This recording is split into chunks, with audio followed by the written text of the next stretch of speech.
We'll stand for the pledge. I pledge allegiance to the flag of the United States of America and to the republic for which it stands, one nation, under God, indivisible, with liberty and justice for all. Okay, welcome to tonight's November 2nd meeting. I would look for, I'll call order, and I look for, we need a roll call, so we got everybody, Ashley? Everybody's all accounted for, okay? Approval of today's agenda, looking for a motion? So moved. Any seconds? A second. Motion is second, any discussion? Okay, hearing none. All those in favor signify by saying aye. Aye. Opposed, the same. Okay, so let's move on to the action items. Number 3 is 3.1 is a Family Services Collaborative Joint Powers Agreement. Dr. Funk?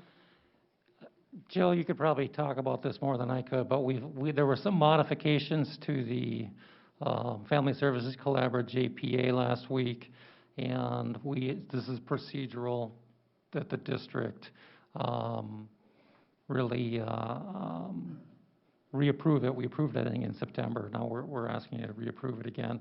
Is this the marked up one, Ashley? Yes. Okay. So you can see some of the board member changes in there. Some wording changes.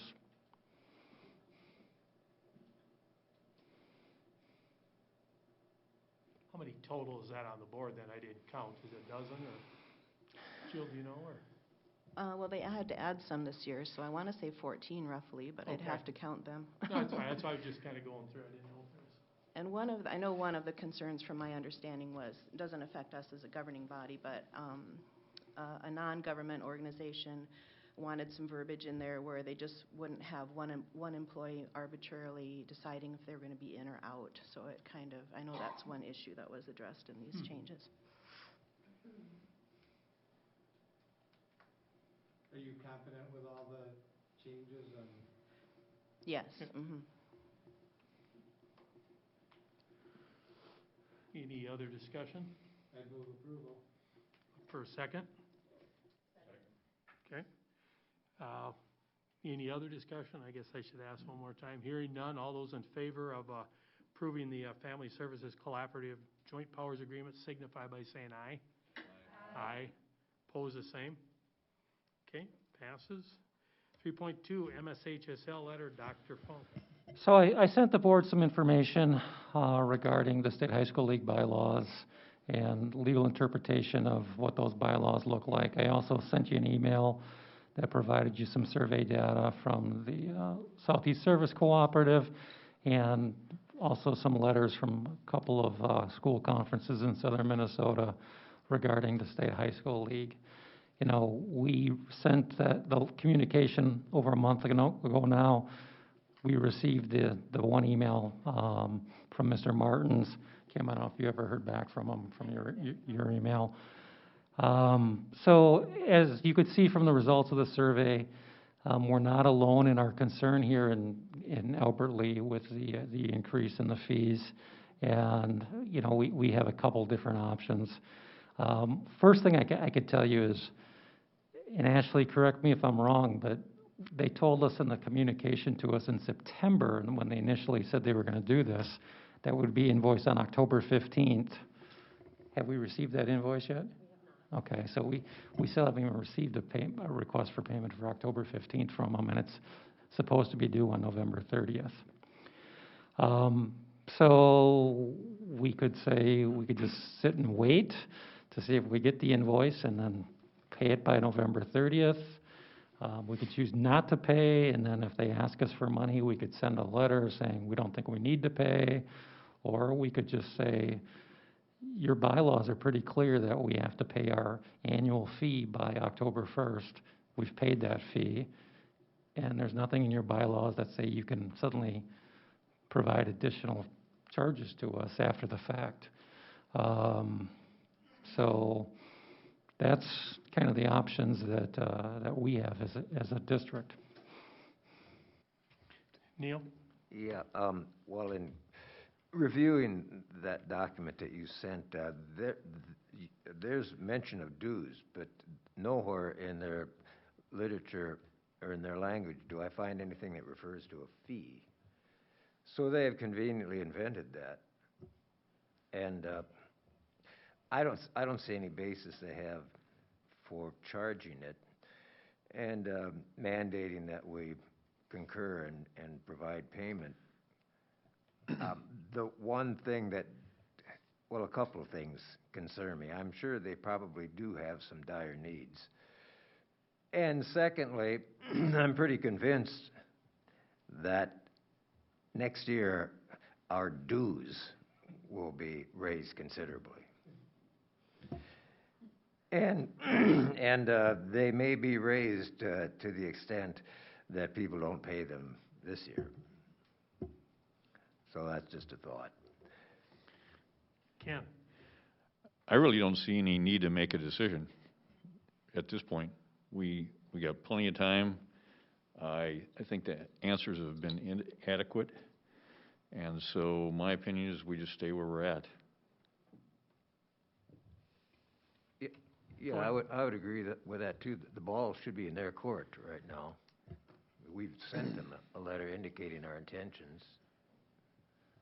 We also, I think the last session was last Thursday, that's correct, listening sessions were, and they said that they would be issuing an FAQ on the questions that didn't get answered. There were probably, I mean, they didn't show them, but I know that I would anticipate, because she kept saying there's several questions here we're not going to get to. So the FAQ that's coming out, I think a lot of these questions that we've had are probably in that FAQ, and I, to date, haven't seen that FAQ come out. So I'm not sure, like Ken said, with the information we have right now, I just feel like the holding pattern of where it's kind of in their court right now.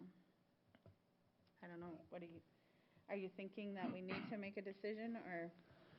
Well, I mean, the letter we shared with them, or we sent to them, shared our concerns as a district with the fees. We never said we're not paying, but we had listed a number of concerns. So we don't have to, I mean, my concern is this, all right? If we don't pay, and November 30th comes, and we still haven't paid, what happens after November 30th? And are they going to suddenly say, okay, you're no longer in good standing? And then how is that going to impact our students moving forward? So that's my concern if we just sit and wait for them to,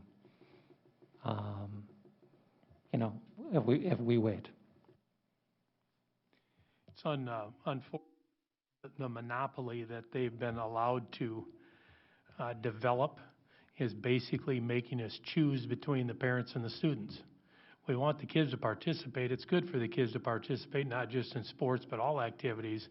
But thus, they're turning around and inventing some fees that are somewhat unreasonable for a number of districts. So I don't mind waiting. Now, we've got another board meeting before the end of the month anyway to make a final decision.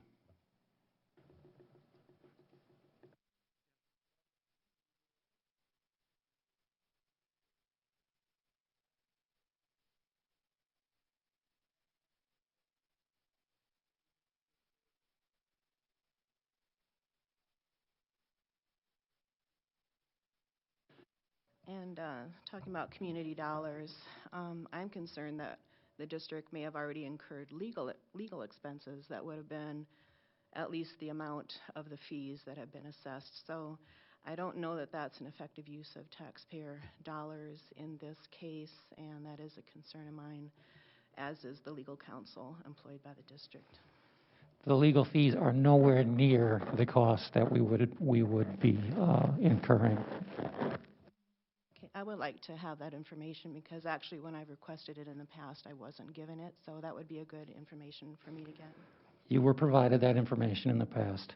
Okay, I'll forward those emails. Thank you. And the legal counsel has been the same legal counsel we've had since probably 2005. Correct, and I've been on the board that entire time. So based on my experience, I have no confidence in the legal counsel employed by the district. Okay, any other discussion or thoughts? Paul, you want to come up here? You were probably on you listened to the call last Thursday? Yeah. Why don't you give the board, if there's anything else that maybe we might have missed on that call?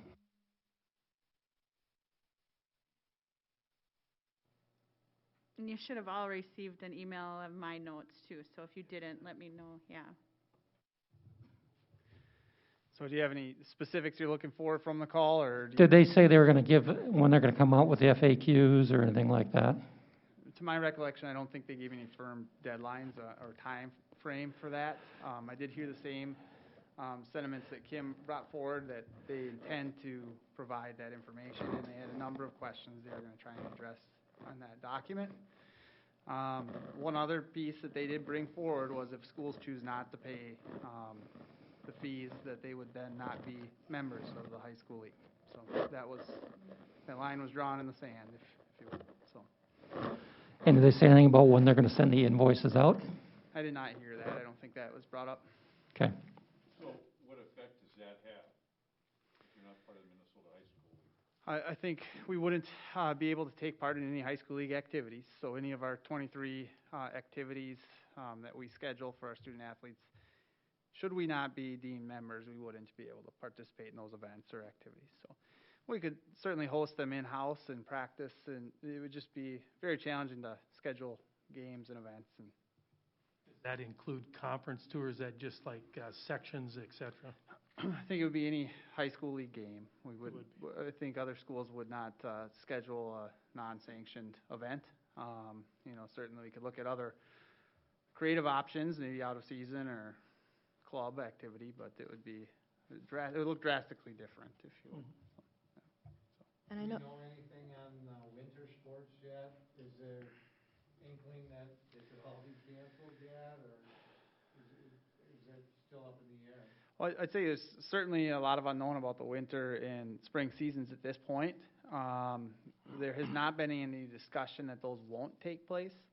The frameworks have been provided by the high school league of what those will look like. And on Thursday, they did provide us with guidelines for the additional winter sports that we did not have guidance for yet. So in terms of basketball and wrestling and hockey, prior all they had issued was guidelines for dance. Now we know a little bit more what that should look like this winter and how to move forward. But nothing on the spring yet, no guidance there.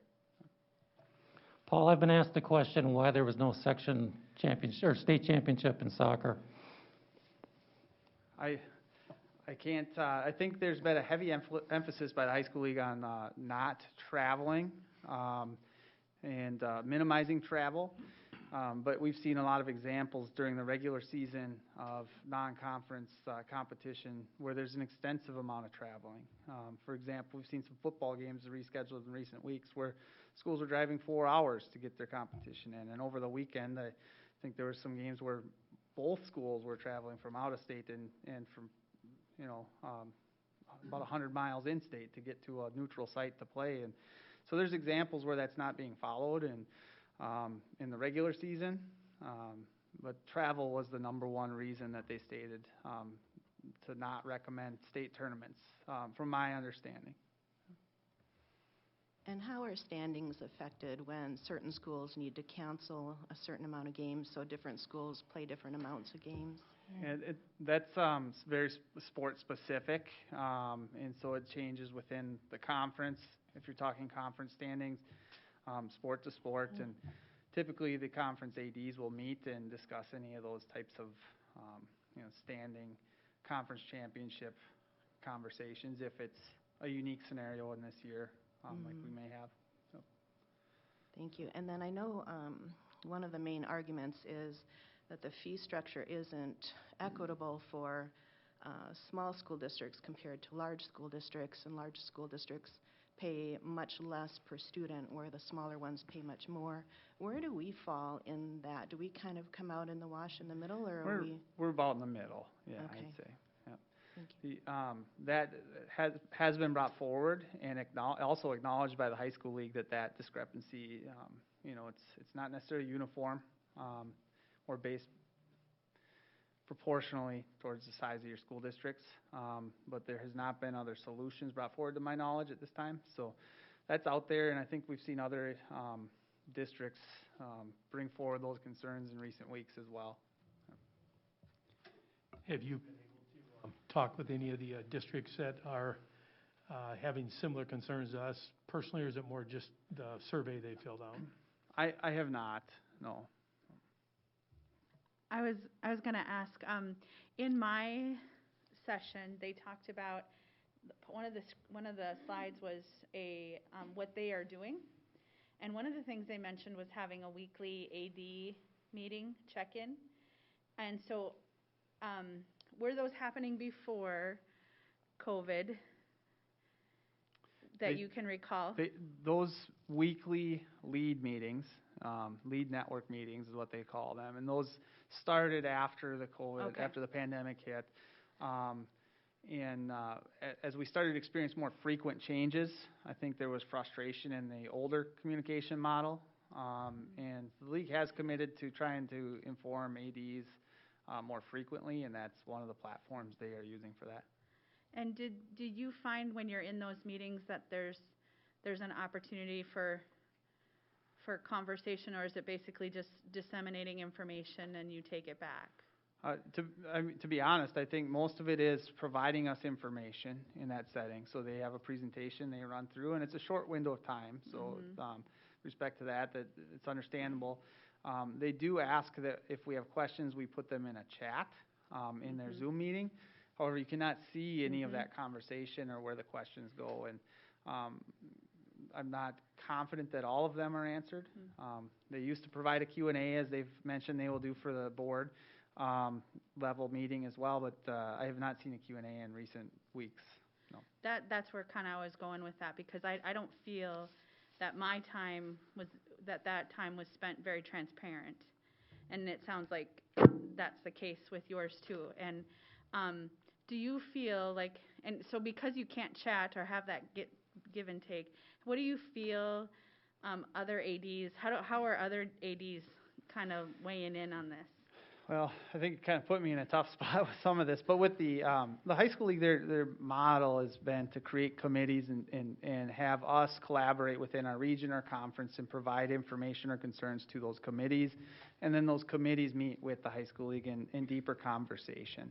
So the structure in their design and in their intent is to provide an avenue for us to do that. So I may have some colleagues at another school that are on those committees, and I would reach out to them with any concerns or input. However, it's pretty challenging to see those concerns or discussions through when you're not on the front lines with those yet. And I certainly don't want to put you in a bad spot. No, that's fine. I'm good with it. My intention, though, is to show that with the information we've been given, we are pretty much, our hands are tied, because we have a commitment to the community on being fiscally responsible for those funds. And because we're not given all the information, it's hard for us to give that information or to make those decisions. But I'm a huge supporter of these activities, and I want to do what's best for students. And I feel like that's why I'm asking the tough questions. Absolutely, so. And I think seeing what those structures look like from our level to yours, and how that information is disseminated from, each piece through the puzzle here, it's helpful for this conversation. So certainly open to those questions too. So. And when a district size is evaluated, and per student fees are discussed, is that per enrollment, or is it per participation in sports? I believe they use the high school league's reduced enrollment number. So ours is ballpark in the 1,000 for our 9 through 12. So they take out a free and reduced lunch rate population. There's a formula you use to calculate your school enrollment. It's not your exact enrollment, but proportional to other schools minus a percentage for free and reduced population. So just double checking here to make sure I understand. So if we're not part of the Minnesota State High School League, then we won't be able to play any like normal basketball games or anything with any other districts in the Minnesota State High School League, is that correct? That would be my understanding, and I think that's where Dr. Funk's concern was at the front end of this conversation, just not being a member school. Yep. My only comment on that is we do have schools in Minnesota that go to Wisconsin, they go to Iowa, they go to South Dakota to play people from other states. So I guess to clarify, you could probably play sanctioned events that would be same high school, National Federation, High School League rules. You wouldn't have any postseason Right. competition. We most likely wouldn't, we'd have a lot of trouble scheduling those regular season opponents. It would be more limited.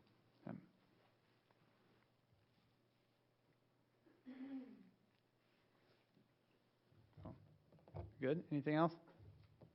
All right. As somebody stated, it's a monopoly, and it's a frustration that folks have, and because what is decided here, or what we do or do not do as a school board, impacts our students in this district. And therefore, when I'm looking at bylaws that tell me one thing, I am going to check with legal counsel, because that's what my job is as the superintendent, to look at all options available to this school board, and that's what we've provided you with.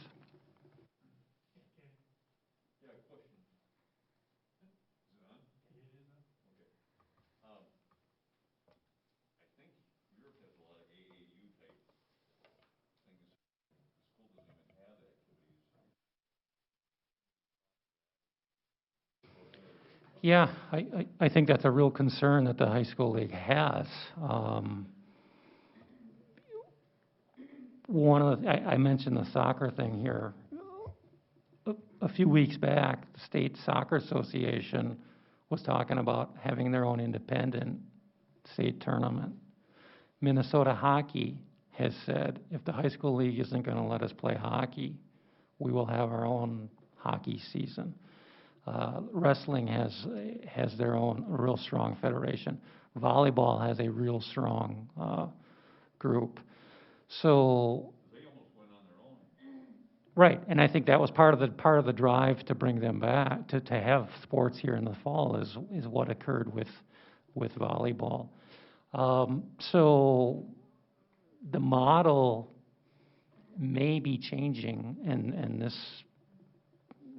this may be part of it moving forward here. It's a real tenuous situation, I think, right now for the high school league. And the other thing is, I think there was some, the question on the activities per student and how small districts have a lot more responsibility because their per student fee is so much higher. One of the things that is concerning is they've done nothing to really think outside the box.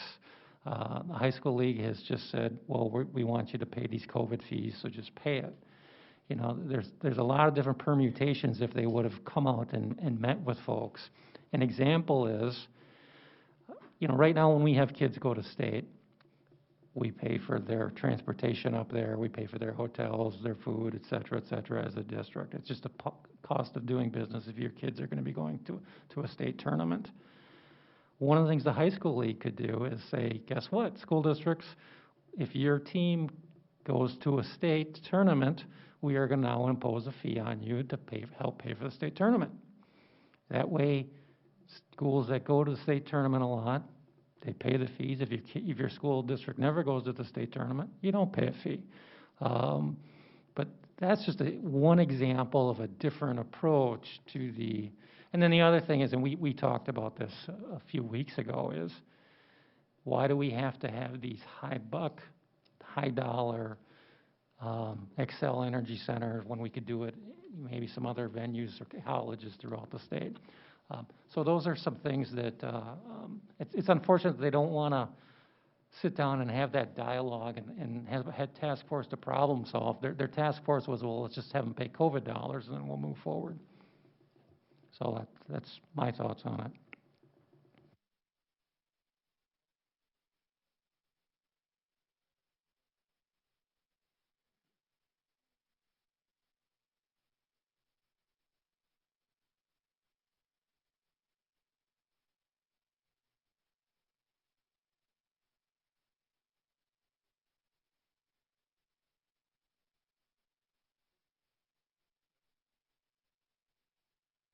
so then it sounds like the wishes are then to leave this tabled at this point, and I think that's a good idea, and we'll get information as they go, and hopefully we will get more information. And Kim, if you get it, I know you'll disseminate it. Mike, you will too, so appreciate it. All right. Number 4, study session portion, 4.1, World's Best Workforce, Mary Jo and Julie.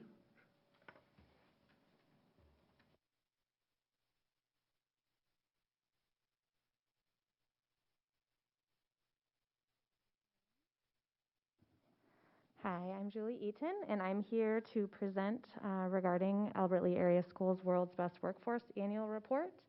And just some background on this report is that it was a bill put into place to ensure that every district is making strides to increase student performance. We are responsible for developing a plan to address 5 goals that we'll address here in this presentation. And then unique to this year, as we know, with the lack of MCA tests taken in the spring, MDE has allowed us to roll some of our goals over, and due to the fact that we don't have that particular data piece. And so, but just because we may not have changes to some of our targets, we continue to look at our action steps that we have in place. So, as with anything that we do here, we address our Pathways to Success document as we are looking at setting goals and creating targets. So the first performance measure that the World's Best Workforce includes is that all children are ready for school. And so last year, we set the goal that 78% of our incoming kindergartners would be at or above some to low risk of their fall benchmark scores. And so this year, our students, are 85% of them are at the some to low risk. Now, just a caveat, I want you to notice that these are on-site students. Our DLA students did not take part in this assessment. And then just to note, so low risk, the Fastbridge researchers have designated the low risk as students that are very likely to meet later learning goals, whereas some risk students are likely to not meet later goals unless instruction is changed in some way. And so that's where some of our interventions and our different levels of teacher support for some of the students will help meet their needs. But that was nice to see that 85% number of our on-site students. So our hope moving into this school year is that we will be able to maintain this 85%. And so we set a goal that hopefully in the fall of 2021, all students will be back physically in the classroom. And so 85% of them will meet the same target of some to low risk using the Fastbridge resources. Performance measure number 2 has to do with third graders being able to read at grade level. And so this is something that we measure using MCA scores. And so we weren't able to have an actual result for 2020. So we are rolling that 47.5% target to this spring.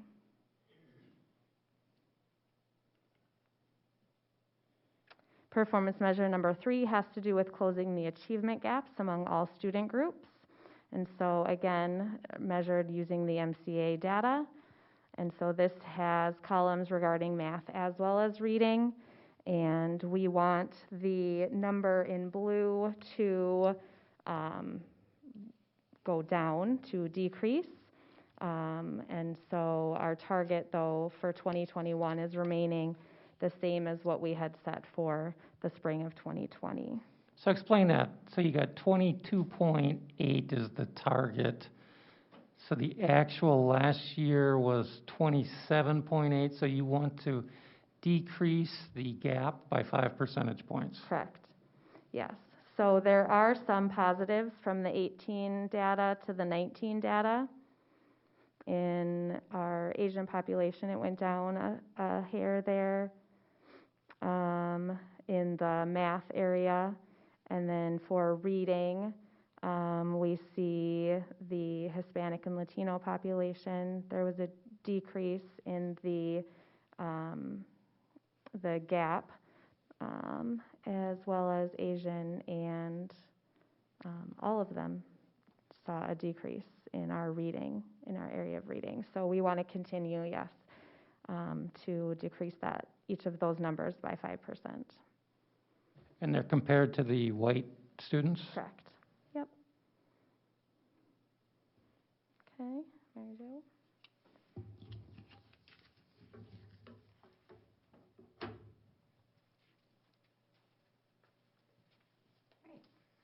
Thank you, Julie. All right, so performance goal number 4 is that all students are ready for college and career. And again, we don't have data for this because we based last year's goal on the ACT of our last year's junior spring ACT score.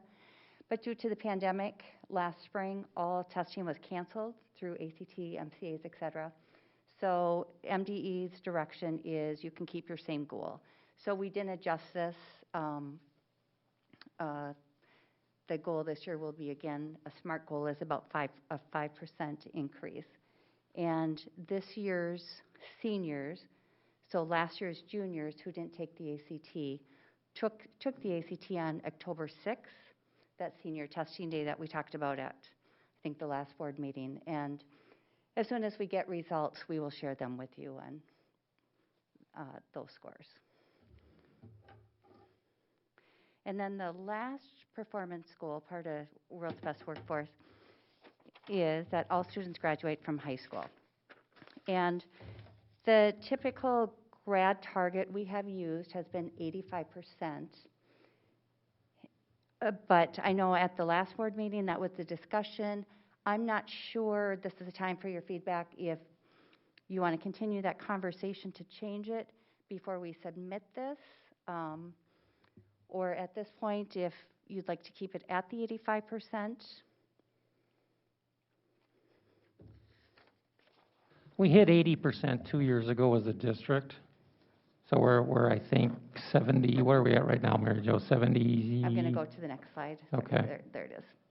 So right now we're at 75. 75.37. And the thing to note that we've talked a lot about, or you as a board has talked about, which has been great, is we don't only look at the 4-year grad rate, we look at the 5, the 6, and the 7. So compared to the state average, the grad rate is 83%. We were at 75. However, I pulled the 7-year grad rate, and the state was at 76.8. As a district, we were at 76.9. So I think that's a really strong thing to note as well, that we do look at that 7-year rate. And because high school should be preparing students for adulthood. And it does take some students longer based on personal situations, family situations, refugee situations, et cetera. And Mary Jo, you said ours was 76.9. What was the state average for that one? 76.8. So for this plan, for submitting our numbers, we're not able to submit, like, we want to do our 7-year grad rate. We can't do that, can we? We have to do it just the 4-year grad rate on there? You know, we have that in our discussions, but all schools are submitting their 4-year rate. Okay. I have a question, and maybe it can be answered. The last couple of weeks, I've had quite a few conversations with parents and, you know, the learning system that we have today because of COVID. And just a couple of examples. One had an 11th grader, and she was doing fine in school and not a problem, but the 8th grader was really, really struggling. And I think if we look at learning styles that kids have, you know, there's certain learning styles that some kids, being away from school it just doesn't work. The other one was a father that had an 8-year-old, and because of health reasons, he wasn't sending him to school, but to try to do it online was a real challenge. And he feels he's getting further and further behind. And as I said before, you probably can't answer, but I think we've got a real challenge going forward in how do we bring these kids that can't learn online, they need to be in school, and how do we get them to bring them up to speed, or how do we provide them the right type of education? And that's probably a long discussion, but when I'm looking at this data, and I've had those discussions, I just wanted to bring it to the forefront to. Yeah, I don't know. I think for high school, no, I think those are the discussions we need to be having. And when you mention that, Ken, what I think of is pathways, is we have to really help kids figure out what are their strengths, what do they see as their own strengths, and how do they want to move forward in life. And we've talked about this here. We're not putting them all on a 4-year path. Some might be vocational, some might be getting career ready right out of high school, and maybe coming back to a college experience down the road, because we are all ready for different things at different times. And when I think of the 7-year rate for our EL students, we again are above the state average on that. And I think it's because we've done a really nice job messaging down here in Albert Lea that if you moved here from Thailand as a, say, 6th grader from a refugee camp, you did not have a formal education. And the EL coordinator in Faribault made the statement in a meeting we were in, and I have never forgotten it because he's exactly right. We need to work with parents and help them understand that in America we have a 13-year education program. And if you're moving here from another country and didn't have that formal experience, you're not going to, if you came here as a 6th grader, you're not going to finish it in 6 years. You've missed 7 years of formal schooling. And so that's where I think we've done a really good job of, steaming up here, of working with parents and sitting down with them and talking about what do you want for your child, because we need to get them on the right path as soon as we can. And it might be that they're staying in the high school till they're 21, because that's the best thing for them. And I think as we have more of those conversations, I think we'll continue to improve kids graduating from high school. I know our New Era Success coach this fall, he worked with all the New Era families and with the school counselors. So we worked with the school counselors and then called all the families to make sure they understood where their children were in regards to graduation. So if they're behind, we should get them signed up for credit recovery. We need to keep them on track. And so it's been fun to work here as a team to really dig in of what are the barriers. So losing my voice here. So long answer to your question. But. Thank you.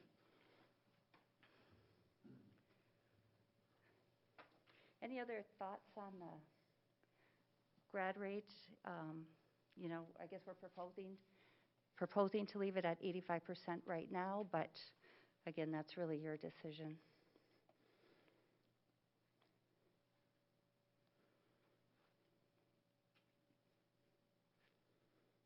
Feel free to jump in, Julie, if you have other stuff. That's a good goal to have. I mean, there's a lot more that goes to it than the 8 hours a day we see the kids too, that we have to continue to motivate. But by contacting parents and that does help a lot. And hopefully, again, the kids continue to come around. And this whole last 7-8 months we've had of difference in learning styles that we've had in the past, I think will make more of a negative impact in my estimation. So I think 85% is still a good goal to have. Dave? you know, I've always been told that goals need to be SMART goals. You know, specific, measurable, attainable, reasonable, and time-bound. And I'd rather see a reasonable goal than one that's pie in the sky. And not that I wouldn't love to get 85%, but I think we should set a level above where we're at and continue to move it up like we have in other areas. Just my thoughts.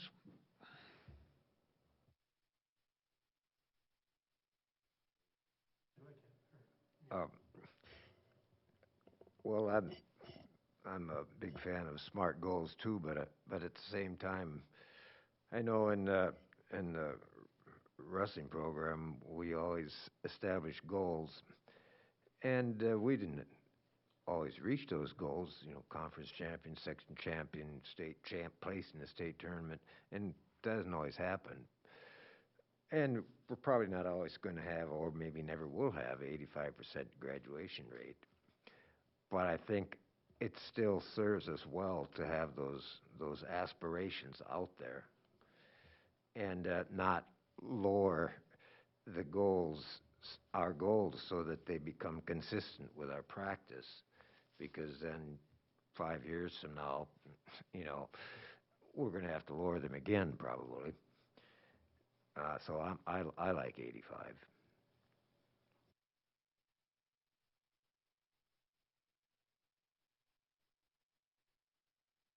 The one category I could see maybe changing would be special ed, because I know a lot are on a longer path with that.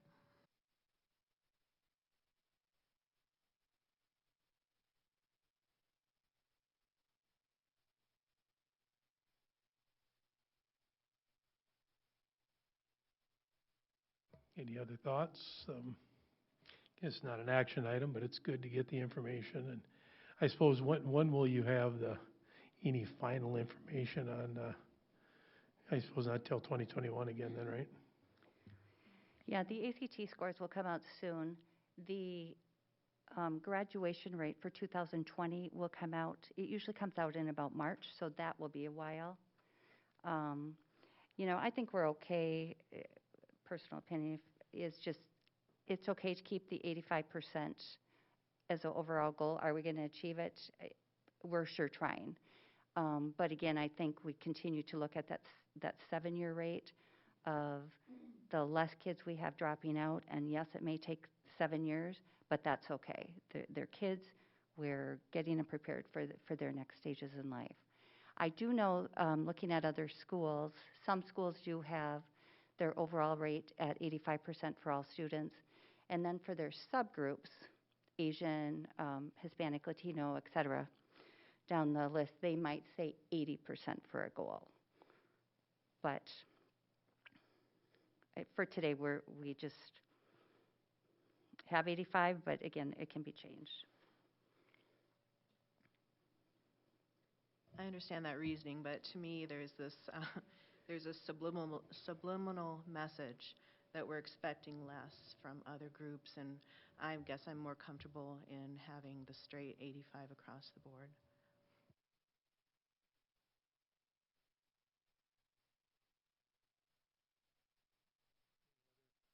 Questions, comments?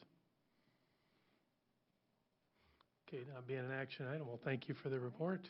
Julie, thank you very much. All right, thank you. Dr. Funk, COVID-19 update. So we're getting into the winter months, and, you know, I think there's a lot of districts in the metro that are looking at transitioning to distance learning. And I sent an email out last week. There's an article in the paper on kind of what we're doing as a district and how we're looking at things. And so I just wanted to provide an update to the board on that. But before we do that, I want to show you a pretty neat video that Southwest Middle School put together that kind of encapsulates what we're doing in one of our buildings, at least, and really we're doing this throughout the district. But they've got a great video here to keep our staff and our students safe on a daily basis. So go ahead, Ashley.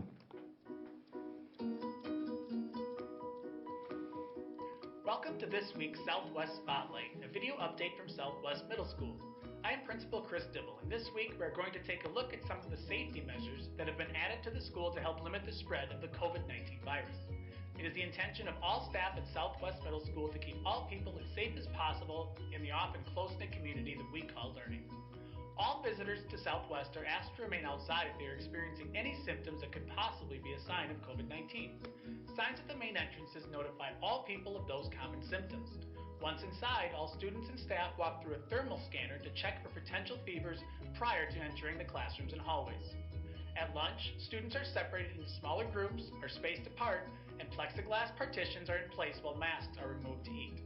An outdoor seating area has also been added as a place for students to get some air and exercise. As the colder weather moves in, students will eat inside and then be allowed to go outside. Our classrooms and hallways also look different, as half of the desks have been removed in each classroom with a cap of 15 students being in a classroom at any time. All students are distanced 6 feet apart and keep face masks on throughout the day. Floor stickers are also in place to remind students to remain properly distanced while moving throughout the school. The staff of Southwest Middle School appreciate all the efforts our students and families have put in to make learning happen. Thank you for making Southwest rock. Be sure to click on the subscribe button below to not miss out on any new Southwest Spotlight videos. So that's just a good video example of some of the procedures we're utilizing within the schools to keep our kids safe. You know, Chris made an interesting comment in that video. He said, these are some of the things we are doing to limit the spread. So as you can look on our website, I think it's 37 or 39 numbers that we've had in the district so far since the school year has started. Interestingly enough, we may have had COVID cases in 4 of our buildings. 3 of them we've not had a student case in yet. We have not had one instance, not one, where a student transmitted or staff member transmitted COVID within our school system to another individual within the system this year. Not one time. So our buildings, our nurses, our administrators, our teachers are doing great work keeping our students safe who come to school.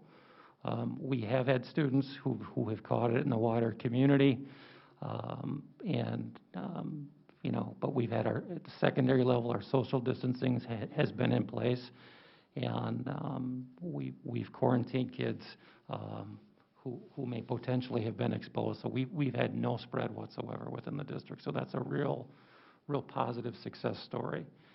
So, you know, we had an interesting conversation about a month ago with the Department of Health, and they were recommending that we come back to school at some point when our high school was on our week-long pause.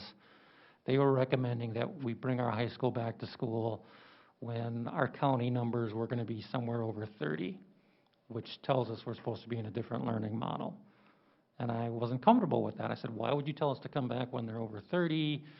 And we'd already excluded, or we'd already shut the school down when that number wasn't even at 30 yet. And they said, well, this number that we give the counties that come out every week, that was a good number to start the school year with, but that number is a 2-week lag. All right, so it's the prior 2 weeks of what your cases were in your county. So if we're going to be agile as a school district, we can't make a decision now based upon what was happening 2 weeks ago. It just doesn't make a lot of sense. So that's where we really started to sit down and talk as a COVID team with our nurses and Kathy about, okay, what's important to us as a district if we're going to be in school or we're going to decide whether or not to have school or go to distance learning. So the first thing is positive numbers that we have in the school system. And today, as of today, we have 5 positive in the school system. The number's going to drop down to 4 tomorrow, but as of tonight, it's still 5. Then we take a look at what's the positivity rate in the community. How many tests are being given, and what % of those tests come back positive? We've looked back for the past 4 weeks. That positivity rates bounce between, I think, 4.1 and 4.7. Last Thursday it was 4.4. So we may be testing more people may be coming positive, but the rate hasn't increased significantly. We think it's probably going to go up this week when the rate comes out again, because the county numbers we are seeing are higher as we go on. We also take a look at, we had an outbreak in one of our nursing homes here a few weeks back. How is that impacting our student body, or is it? And in that case, limited impact. We had some students who were working there. And then, of course, the 2-week rolling average from the Department of Health is the fourth number we look at. So we really believe that by looking at it in this manner, we're going to be more agile and be able to react more quickly than have to project that in a few weeks we think we're going to have to close or something like that. Because, and Ken, I think you were just talking to Mary Jo, I think most people in this community believe that the best education they can provide for their students is in somewhat of an in-person format. And so as your superintendent, my charge is to make sure we're as safe as possible in our school system and to be able to provide that education. And so these are just some of the tools that we're utilizing to do this. So thoughts or comments on that as far as what we're doing? How have numbers changed, if any, between Q1 and Q2 of families opting for distance learning? Has it been pretty stable? I looked this morning, I think we're down to 709. I think initially, I think we were close to 800. So we've had more families come back. We had some go to distance learning too, who were in person. And that's not ever been a survey question. If we decided to go back to in-person, how many of you would feel comfortable staying at home? That's never been part of the survey, right? Correct. Okay.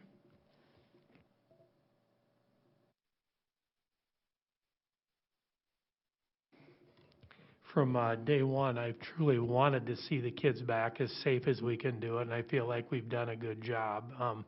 And yeah, we are coming into the season. I've caught a cough going doing a few football games, and I like to remind people that there's more than one virus in this world. So I would like to, when we can, continue to safely see. I'd like to see the kids come back as soon as we could. That's a whole different ballgame of measures and everything, so we don't get outbreaks. So.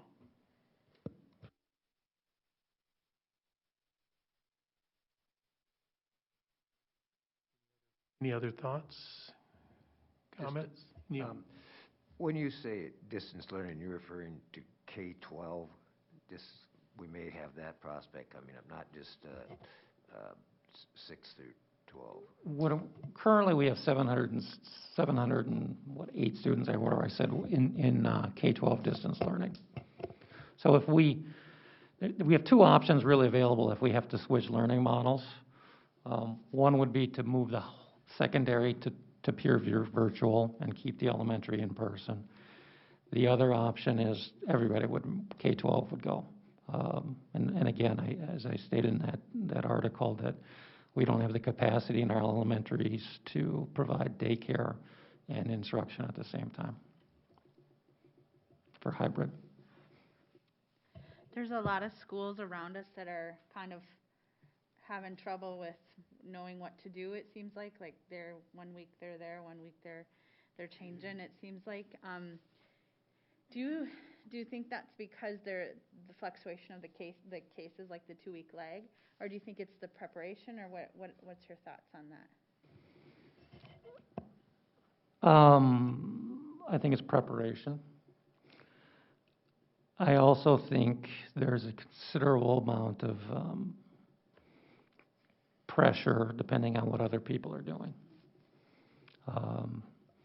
But I mean, I can tell you that Rochester has not gone, they've been hybrid in their elementary with a huge waiting list of kids for daycare, and they have been distance learning since day one in their secondary. Their numbers have been similar, if not lower than ours, as far as the county numbers. So each district kind of looks at it a little bit differently, but I think the metro districts are kind of coalescing around we're going to go towards distance learning. When you're talking about looking at these different like all these different things instead of just the 2-week average. I mean, are you using that to kind of consider going back to all in person? I mean, is that what you're? Not going into the winter. Okay, No. at first that's how I was kind of taking it, and I was like, I don't think that's what he really No. meant. Okay, and also I just looking at all the other districts and stuff, I do think that it was just really nice. I think having kids in school and stuff is very important. One other thing that's very important is consistency. And I think the hybrid model that we've had and being able to stick with that, except for, in the high school we had to have that week out, I think has been very helpful to the students. I think, and the families. The more consistent things can be for families and students, I think that's very good. So I think us just sticking with that hybrid, even though we may have been able to go back and forth, I think was like a really good call for that consistency factor. I would agree with that. It seems to be less abrupt, that we're not just all in or all out. We're kind of have a mix, and then it's easier to be fluid either to all distance or, if it gets to the point, to be back in person. Have you, or have any numbers been published from other districts that say we're approximately 20% of our students that are distance learning? Have you seen anything, and not even just Big 9, but statewide? I can tell you the Big 9 is 20-some%, low 20s. I don't know statewide, but I'm guessing it'd be probably something similar. And again, I'm knock on wood, but I mean, we've been very, very successful at limiting this in the district. And I think we met with our union leadership this afternoon, and they have teachers in different places are really stressing on this hybrid piece. And our union was very complimentary about how the district is set up for this, for the long term. I think we're structured well. We just gotta, again, I think if the numbers in the wider community stabilize, we can just continue moving forward. I don't see it getting better probably till we really get a vaccine, or get into spring again and get through the winter. But really, when we're looking at the numbers right now, it's how long can we stay in school and the current learning models that we're in. Just a couple other comments real quick. I do think that just kudos to everyone who came up with Distance Learning Academy. I think that was great, and I think that that model was good for students and then staff as well, to be able to just focus on distance. It's not instead of doing both at the same time, which I know is difficult for teachers, speaking for myself included. And then also, I mean, when you said that we haven't had anybody transmit to COVID to another person, I about did a little, yay, I'll do it now. I mean, that's like awesome that no one has gotten COVID from being in school here. Sorry. It's just really, it just attests to what administration has done, what teachers and all other staff have done, custodians, everybody, as well as students. Everyone is doing what they need to do to keep themselves and others safe, and that's something to be very proud of. Dave? Yes, Neil. I think there's a lot to be said, obviously, for having students in school, and I'm thinking that it may be one of the safest places they can be. Their habits, their practices when they're in school are probably a lot better than they would be if they were out distance learning someplace. And secondly, we are an educational institution, and what a wonderful opportunity to provide education for our citizens in terms of how to mitigate the consequences of this pandemic that we're currently experiencing. So it's a wonderful educational opportunity for us to provide alternatives to the practices that students otherwise might be exposed to, and instruct them in how to go about protecting themselves. Dennis, sorry I missed you. I was just more curious if there's a way to correlate, maybe we'll see it more this winter. Are we seeing less students being called in sick because of the flu or another virus? So I asked somebody in the medical profession this question last week. I said, what have we seen from data in the Southern Hemisphere who've been through a winter? And they actually, there's been a study done that they've seen less flu because of the fact that people are so much more protected and their cleaning procedures are so much better, that we may see less of a flu spread because of this than we would in a typical year. Now, from the education standpoint, the students being in school, the elementary, making sure they're getting their food, we know that that's a big backbone. And the biggest fear of the students that aren't in person or connecting is the mental and social health and well-being. And I think the plan we have right now seems to be working across that spectrum, but I truly believe, even at the high school, we gotta keep a close eye on that mental health piece. I heard from a parent this week who was just happy that their child was getting out of bed and getting a shower twice a week because they were coming to school. Well, and you understand that, Jill, the mental health part. It is a very important thing, Dennis. Very good thought and comment, so. Any other comments on the COVID, anyone?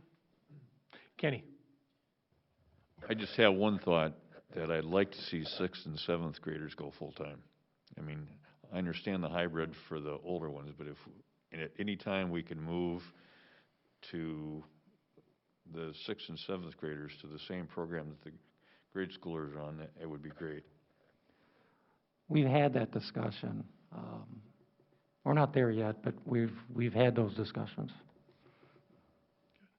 I would concur with Yep. that thought. There's just so many challenges in that age group that the more they can be in person, I think the better. Structure too, yeah. Yep. Good. Yeah, it is. You bet it is. Good thought. Anything else? Just a reminder that Friday the 13th, 7 a.m., we're going to do our, up here, we'll do our canvass of the election results. And then our next regular board meeting will be a business board meeting, which will be on the 16th of November.